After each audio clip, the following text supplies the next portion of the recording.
Subscribe कीजिए F study class channel को और बेल आइकन को दबाइए लेटेस्ट वीडियो सबसे पहले देखने के लिए। हेलो फ्रेंड्स, चलिए आज की इस वीडियो में हम एक नया प्रश्न हल करते हैं। ये जो प्रश्न है वो कक्षा 9th गणित का चैप्टर नंबर 12 है, जिसका नाम है हीरोन का सूत्र, और एक्सरसाइज है वो 12.2 है। क्वेश्चन नंबर उसका ये 7 है। तो इस प्रश्न के अंदर हम एक पतंग में लगे कागज का क्षेत्रफल ज्ञात करेंगे, वो भी 3 भाग के अंदर। अगर आपको ये प्रश्न पूरा समझना है तो इस वीडियो को लास्ट तक जरूर देखना और तो चैनल को सब्सक्राइब जरूर करें। अगर इसी प्रकार की आपको और वीडियो देखनी है तो डिस्क्रिप्शन में आपको एक प्लेलिस्ट का लिंक मिलेगा, वहां पे जाके आप देख सकते हैं। तो चलिए हम इसका पूरा प्रोसेस है वो सीखते हैं कि किस तरह से एक पतंग का हम क्षेत्रफल ज्ञात करते हैं। तो देखिए यहाँ पर जो प्रश्न हमें दिया गया है उसमें लिखा है कि एक पतंग 3 भाग शेडो के कागजों से बनी है, यानी कि इस पतंग के अंदर 3 प्रकार के कागज लगे हैं। एक तो ये ऊपर वाला है जो रेड कलर का है, दूसरा ये बीच वाला है जो हम ये मान लेते हैं कि सफ़ेद कलर का यानी व्हाइट कलर का है, और एक नीचे जो इसके पूंछ बनी हुई है इसके अंदर एक ब्लैक कलर का कागज लगा हुआ है। तो तीनों कागज का हमें अलग अलग क्षेत्रफल ज्ञात करना है। ऊपर वाले कागज का जो रेड कलर का उसका अलग करना है, फिर उसके बाद में जो व्हाइट कलर का इसमें कागज लगा हुआ है उसका क्षेत्रफल ज्ञात करना है, और एक नीचे जो पूंछ में ब्लैक कलर का कागज लगा हुआ है इसका क्षेत्रफल हमें ज्ञात करना है। आगे इसमें लिखा है कि इन्हें आकृति 1, 2, 3 में दर्शाया गया है, यानी जो ऊपर वाला रेड कलर का कागज है उसको हमने आकृति 1 नाम दे दिया, नीचे वाला है उसको 2 नाम दे दिया, और जहाँ पूंछ है इसमें ब्लैक कलर का कागज लगा हुआ है इसको हमने आकृति 3 नाम दे दिया, यानी थर्ड आकृति। अब इसने लिखा है कि पतंग का जो ऊपरी भाग है वो 32 सेंटीमीटर विकिरण का एक वर्ग है, यानी कि जो ये पतंग जो बनी हुई है, ये पतंग यहाँ पर जो इसकी पूंछ है इसको छोड़कर जो पतंग बनी हुई है ये पतंग है एक वर्ग के जैसी, वर्गाकार पतंग है, और इसके ये विकिरण हो गए, एक तो ये विकिरण हो गया और एक ये विकिरण हो गया। अब हम जानते हैं कि जो वर्ग होता है उसके विकिरण एक दूसरे को 90 डिग्री के ऊपर यानी समकोण पर समद्विभाजित करते हैं। तो समकोण के ऊपर काटते हैं, इसका मतलब ये कोण यहाँ पर कितना है 90 डिग्री। ये जो कोण है यहाँ पर 90 डिग्री, इधर वाला भी 90 है, ये भी 90 है और ये भी 90 है, तो 90 डिग्री पे काटते हैं। इसका मतलब ये जो 4 त्रिभुज बन रहे हैं ये चारों त्रिभुज क्या है, समकोण त्रिभुज है। चलिए आगे लिखा है कि निचला भाग इसका जो पूंछ है वो बता रहा है 6 सेंटीमीटर 6 सेंटीमीटर और 8 सेंटीमीटर भुजाओं का एक समद्विबाहु त्रिभुज है। तो हम ये मान लेते हैं कि ये भुजा 6 सेंटीमीटर है, इधर वाली भी 6 है, और नीचे वाली जो भुजा है यहाँ से लेके यहाँ तक ये कितनी है 8 सेंटीमीटर की है। तो ये एक त्रिभुज अलग हो गया। अब इसने लिखा है कि प्रत्येक शेड का कितना कागज प्रयुक्त किया गया है, यानी रेड कलर का जो कागज है इसका क्षेत्रफल कितना है, ये व्हाइट कलर का जो कागज है इसका क्षेत्रफल निकालना है, और ब्लैक कलर का जो कागज है उसका हमें क्षेत्रफल निकालना है। तो देखिए अलग अलग तरीके हैं क्षेत्रफल निकालने के। हम हीरोन के सूत्र से भी त्रिभुज का क्षेत्रफल निकाल सकते हैं, और इसके अलावा डायरेक्ट फॉर्मूला है 1/2 गुणा आधार गुणा ऊंचाई, उससे भी निकाल सकते हैं। लेकिन ये देखना पड़ेगा कि यहाँ पर हमें ऊंचाई दी गई है तो हम 1/2 गुणा आधार गुणा ऊंचाई का फॉर्मूला लगाएंगे। अगर तीनों भुजाएं हमें दी गई है त्रिभुज की तो हम हीरोन के फॉर्मूले से क्षेत्रफल ज्ञात करेंगे। तो सबसे पहले आकृति 1 में देखिए, मैं यहाँ पर लिख देता हूँ आकृति फर्स्ट, आकृति फर्स्ट। अब आकृति जो फर्स्ट है उसका क्षेत्रफल, ये आकृति फर्स्ट हो गई, ऊपर वाली पूरा जो रेड कलर में है वो फर्स्ट, नीचे वाली सेकंड।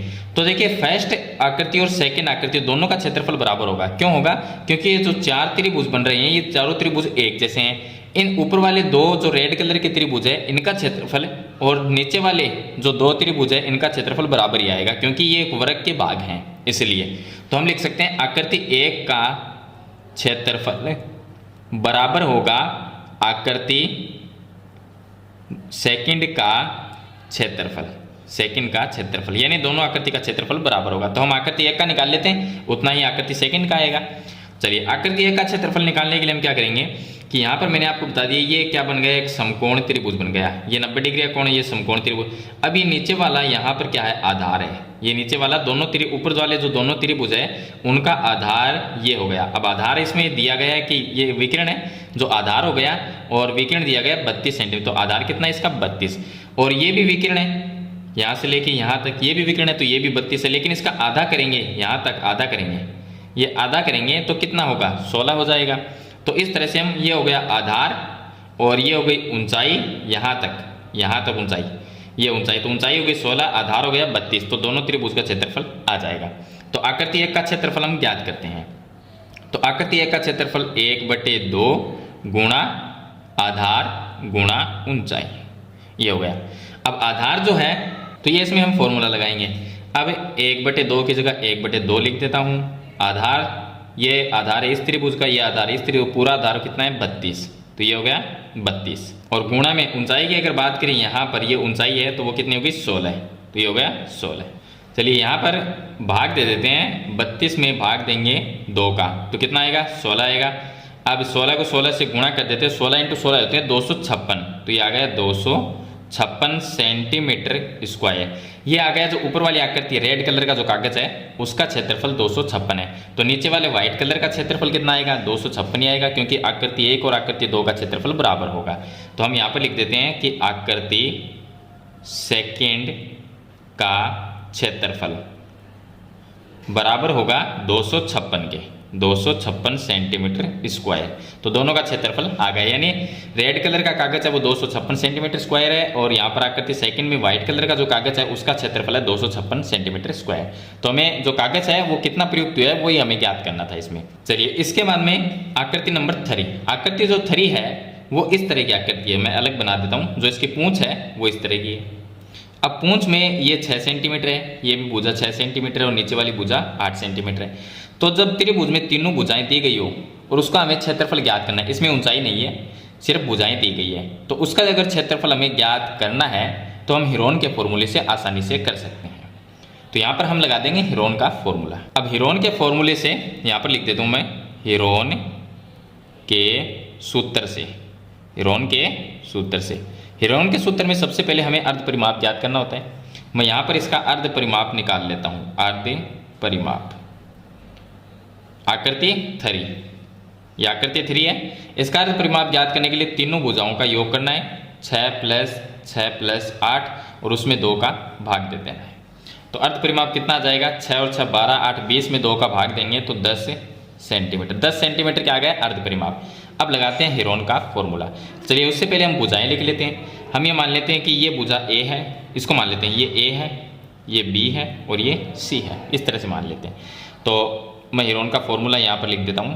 हीरोन का formula S - A, S - B और S - C, ये हीरोन का फॉर्मूला आता है। अब इस फॉर्मूले में हम मान रखेंगे। तो मान सबसे पहले S का रखना है। S क्या है अर्ध परिमाप है, ये होता है S का मान। S अर्ध परिमाप है 10 आ गया। उसके बाद में फिर से 10 - A का मान 8 लिख लेंगे। उसके बाद में 10 - B का मान यहाँ पर 6 है तो वो लिख देता हूँ, और C का मान भी कितना है 6 है। तो S का मान हो गया यहाँ पर 10 - C का मान भी 6 लिख देते हैं। सरल कर लेते हैं इसको। तो इसको अगर सरल करते हैं तो ये आ गया 10 इंटू में 10 - 8 करेंगे 2, फिर 10 - 6 करेंगे 4, फिर 10 - 6 करेंगे 4। रूट निकाल लेते हैं। यहाँ पर थोड़ा सा इसको इस तरह से लिख लें। 10 को मैं लिख सकता हूँ 2 × 5 और पहले से 2 4 × 4। अब देखिए 2 कितनी बार है यहाँ पर 2 बार है, तो ये आ गया रूट से बाहर। 4 × 4 ये भी आ गया रूट से बाहर 4।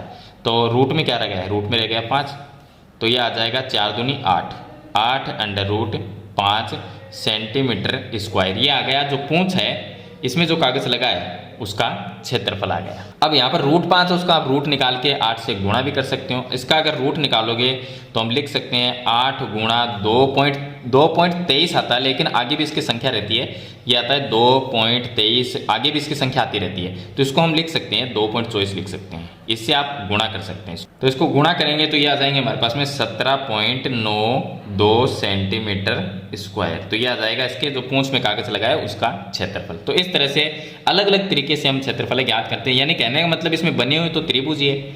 अब पतंग का क्षेत्रफल है तो पतंग को त्रिभुज में हमने यहाँ पर दिया गया है कि ये एक वर्ग है, वर्ग के अंदर त्रिभुज बने हुए हैं, तो त्रिभुज का क्षेत्रफल निकाल के पूरी पतंग का क्षेत्रफल आसानी से ज्ञात कर सकते हैं। ध्यान ये रखना है अगर त्रिभुज कोई भी हो, उस त्रिभुज में अगर ऊंचाई है, यहाँ पर जैसे कि ये ऊंचाई हो गई, ये 90 डिग्री का कोण हो गया, इसमें ऊंचाई है, आधार दिया गया है, तब तो हम फॉर्मूला 1/2 गुणा आधार गुणा ऊंचाई का लगा देंगे। अगर त्रिभुज ऐसा दिया गया है जिसके अंदर तीनों भुजाएं A B C दी गई है तो इसके अंदर हीरोन का फॉर्मूला लगा के और इस त्रिभुज का हम क्षेत्रफल ज्ञात कर सकते हैं। तो इसी तरह से हमने यहाँ पर ये फॉर्मूले लगाए और इससे पतंग का क्षेत्रफल हमने ज्ञात किया है। आई होप ये क्वेश्चन आपको अच्छी तरह से समझ में आ गया होगा। फिर भी आपका कोई सवाल या सुझाव हो तो मुझे कमेंट बॉक्स में जरूर लिखें। वीडियो अच्छे लगे तो इसे लाइक और शेयर जरूर कर देना। इस चैनल पे नए हैं तो सब्सक्राइब करना, साथ में घंटी के बटन को जरूर दबाना ताकि ऐसी नई वीडियो आपको आगे भी मिलती रहे। तो आज की वीडियो में इतना ही, मिलते हैं एक नई वीडियो के साथ, तब तक के लिए थैंक यू।